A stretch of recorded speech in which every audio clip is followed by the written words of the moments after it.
भारत माता की, भारत माता की जय श्री राम, जय श्री राम, वंदे वंदे। आज हमारे शक्ति केंद्र के इस सभी संयोजकों के सम्मेलन में हमारे बीच उपस्थित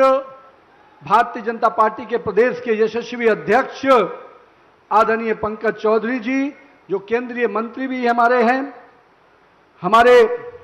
इस राज्य के लोकप्रिय यशस्वी मुख्यमंत्री श्री योगी आदित्यनाथ जी, जिनके विकास के और विरासत की राजनीति को आज कहीं ना कहीं उत्तर प्रदेश को उत्तम प्रदेश बनाने में वो सफलतापूर्वक अपनी सरकार का नेतृत्व कर रहे हैं। हमारे राष्ट्रीय संगठन महामंत्री आदरणीय बीएल संतोष जी, इस राज्य के दोनों उप मुख्यमंत्री, जिन्होंने अपने नेतृत्व को अपनी कार्य कुशलता के बल पर कार्यकर्ताओं के साथ साथ जनता को भी अपने संवाद के साथ जोड़ा है, वैसे अपने उप मुख्यमंत्री आदरणीय केशव प्रसाद मौर्य जी, आदरणीय ब्रजेश पाठक जी, हमारे संगठन मंत्री प्रदेश के धर्मपाल जी, हमारे क्षेत्रीय अध्यक्ष जिन्होंने बहुत ही अच्छे तरीके से इस कार्यक्रम का आयोजन किया है, मैं उनको भी बधाई भी देता हूं, वैसे अवधेश द्विवेदी जी, मंच के संचालनकर्ता प्रदेश महामंत्री संजय राय जी, हम सब आज यहां पर शक्ति केंद्र के इस संयोजकों के सम्मेलन में उपस्थित हुए हैं।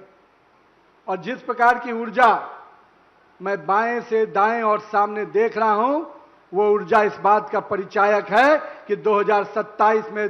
भारतीय जनता पार्टी का एक एक कार्यकर्ता आज संकल्प करने को तैयार बैठा है कि शक्ति केंद्र की ताकत के बल पर, शक्ति केंद्र के हमारे संयोजकों के परिश्रम और मेहनत के बल पर 2027 में फिर से भारतीय जनता पार्टी का कमल खिलने को तैयार खड़ा है मित्रों। और मैं मानता हूं कि मेरे कार्यकर्ताओं का उत्साह, ऊर्जा जब सामने से लग जाता है तो कितनी भी ताकत विपक्ष लगा ले, उसको धूल चटाने का काम भारतीय जनता पार्टी का कार्यकर्ता करेगा मित्रों। आज मैं मानता हूं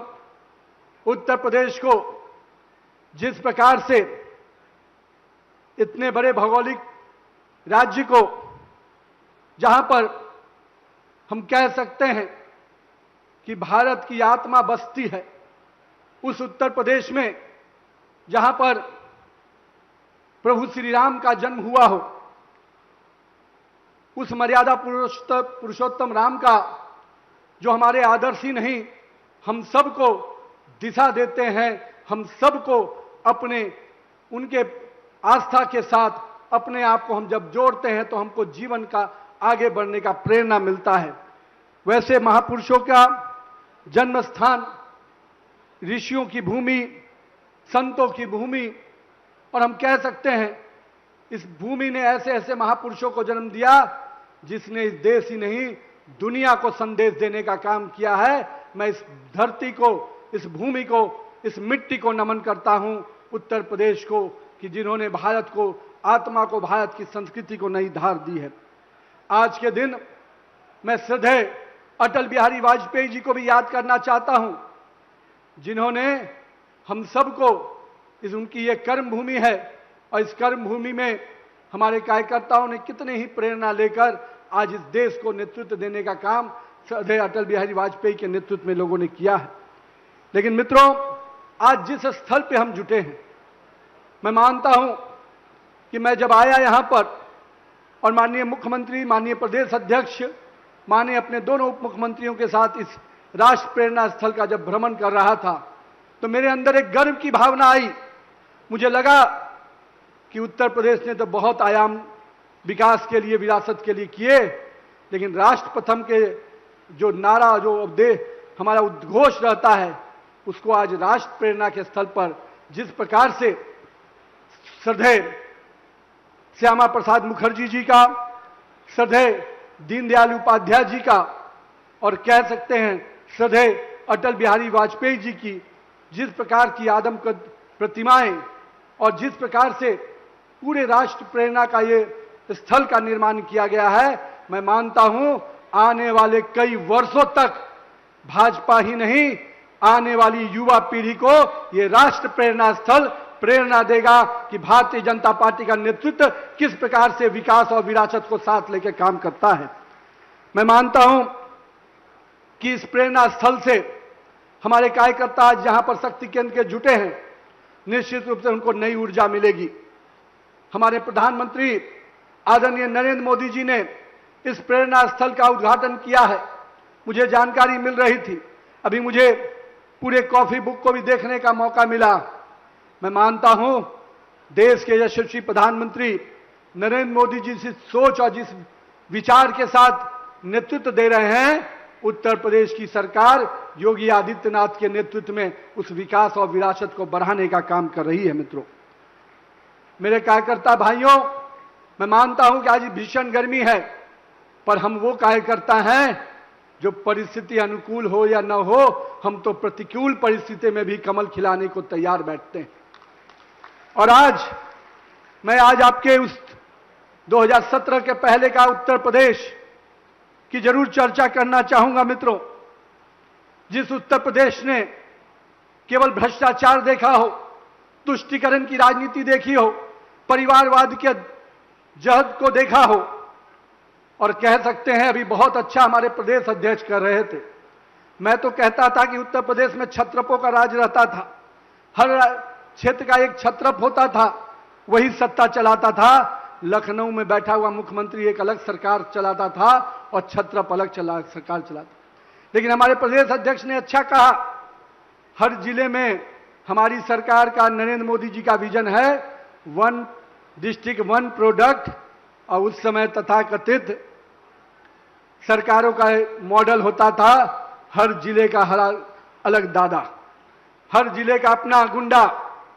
हर जिले का अपना माफिया। लेकिन मैं कह सकता हूं भारतीय जनता पार्टी की सरकार ने उस गुंडे राज को, उस माफिया राज को हर जिले ही नहीं, हर गांव और कस्बे से भी समाप्त करने का काम किया है। मित्रों, भारतीय जनता पार्टी का नेतृत्व जिस प्रकार से पिछले 9 वर्षों में यहां पर नए नए विकास के आयाम को जोड़ने का काम किया, आज इंफ्रास्ट्रक्चर के माध्यम से जिस प्रकार से इस राज्य की नई तस्वीर पूरे देश और दुनिया में जा रही है, यहां का जो विकास का मॉडल है, जो अंतिम व्यक्ति तक विकास की योजना को पहुंचाने का, उस मॉडल को भी आज इस राज्य का नेतृत्व नीचे तक पहुंचाने का काम कर रहा है। मैं कह सकता हूं कि वेलफेयर स्कीम को एक समय था, इस देश में कहा जाता था, इस देश के मुखिया और प्रधानमंत्री कहते थे कि दिल्ली से 1 रुपया चलता है तो गरीब के खाते में 15 पैसा पहुंचता है। पर मुझे खुशी है, देश के प्रधानमंत्री नरेंद्र मोदी जी ने देश के गरीब जनता के जनधन खाते के माध्यम से अब वो व्यवस्था पैदा कर दी कि आज दिल्ली के सरकार का हो या राज्य में बैठी हुई योगी आदित्यनाथ की सरकार का 1 रुपया गरीब के खाते के लिए चलता है तो 1 रुपया गरीब के खाते तक पहुंचाने का काम किसी करते हैं तो हमारे नरेंद्र मोदी जी और योगी आदित्यनाथ जी करते हैं। मित्रों, ये बहुत बड़ा परिवर्तन है। कई बार इस परिवर्तन को हम देख नहीं पाते हैं, समझ नहीं पाते हैं, लेकिन सोचिए एक समय कैसे बिचौलियों का राज चलता था और दिल्ली और लखनऊ में बैठी हुई सत्ता इसका पूरी तरह से इसका फायदा अपने लिए लेती थी। मित्रों, आज मैं कह सकता हूं कि उत्तर प्रदेश को उस बदहाली से, उस तुष्टीकरण से, उस अराजकतावादी नीति, गलत नीतियों से बाहर निकालने का काम हमारी सरकार ने किया है। मित्रों, और हम कह सकते हैं कि आज उत्तर प्रदेश को विकास के पैमाने पर जिस प्रकार से अग्रणी राज्यों की भूमिका में लाने का काम किया गया है, पहले तो उत्तर प्रदेश और बिहार को बीमारू राज कहा जाता था। लोग कहते थे कि उत्तर प्रदेश और बिहार का कुछ हो ही नहीं सकता, पर देखिए नरेंद्र मोदी का नेतृत्व और भारतीय जनता पार्टी का नेतृत्व और डबल इंजन सरकार का नेतृत्व आज उत्तर प्रदेश और बिहार विकास के कई पैमाने पर सबसे आगे बढ़कर काम कर रहा है। मित्रों, मैं इसलिए इन राज्यों की बात कर रहा हूं जिन राज्यों में अपराधियों का राज होता था, जंगल राज होता था। उन अपराधियों को राज को खत्म करने का काम हमारी सरकार ने किया है। जब शाम में महिलाएं घर से निकलने के लिए डरती थी,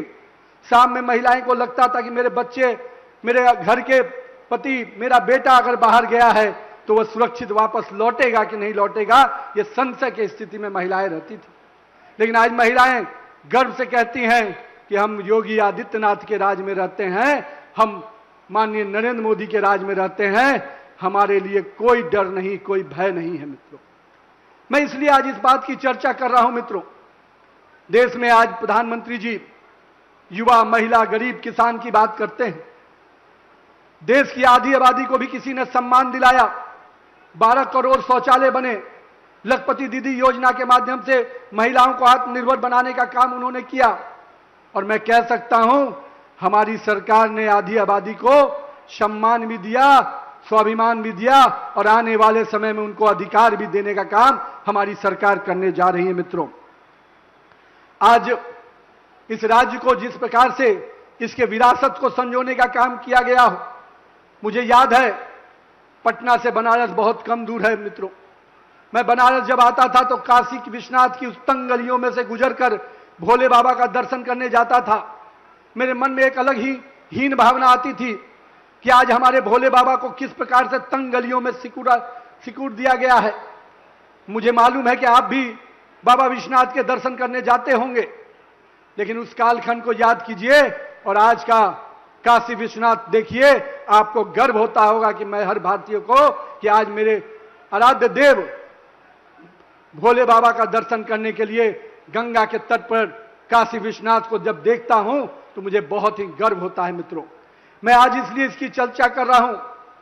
चाहे अयोध्या का प्रभु श्री राम का मंदिर हो। आज कुछ लोग कह रहे हैं कि किस प्रकार से वहां पर चर्चा कर रहे हैं। मैं आज उस चर्चा पर जरूर आऊंगा। मित्रों, ये वही लोग हैं जिन्होंने प्रभु श्री राम के होने के अस्तित्व पर सवाल उठाया था, सुप्रीम कोर्ट में हल्फनामा दायर किया था कि प्रभु श्री राम एक काल्पनिक चीज हैं। उन्होंने कहा था कि श्री राम सेतु के होने पर सवाल उठाया था। ये वही लोग हैं, ये वही लोग हैं जिन्होंने कार सेवकों पे गोलियां चलाई थी और खून की नदियां बही थी इसी अयोध्या के पवित्र नगरी पर। आज वो बात करते हैं, आस्था की बात करते हैं, और ये घड़ियाली आंसू बहाने वाले लोग कभी हिंदू धर्म की आस्था के पर बात उठा ही नहीं सकते। भारतीय जनता पार्टी और मैं कह सकता हूं राष्ट्रीय स्वयंसेवक संघ के लोगों ने, वीएचपी के लोगों ने जितना संघर्ष किया, जिस आस्था के साथ